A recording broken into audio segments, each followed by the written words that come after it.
Real quick, here's two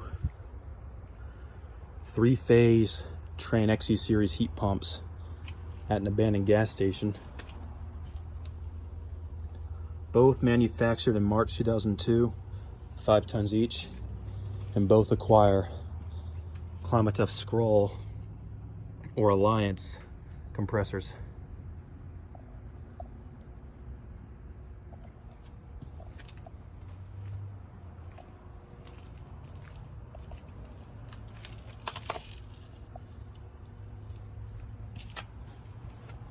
And we got a couple refrigerator components from the same time. There's your specs on the compressor.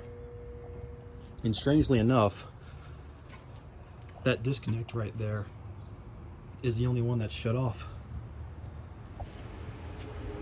But yeah, I guess that's all there is to show.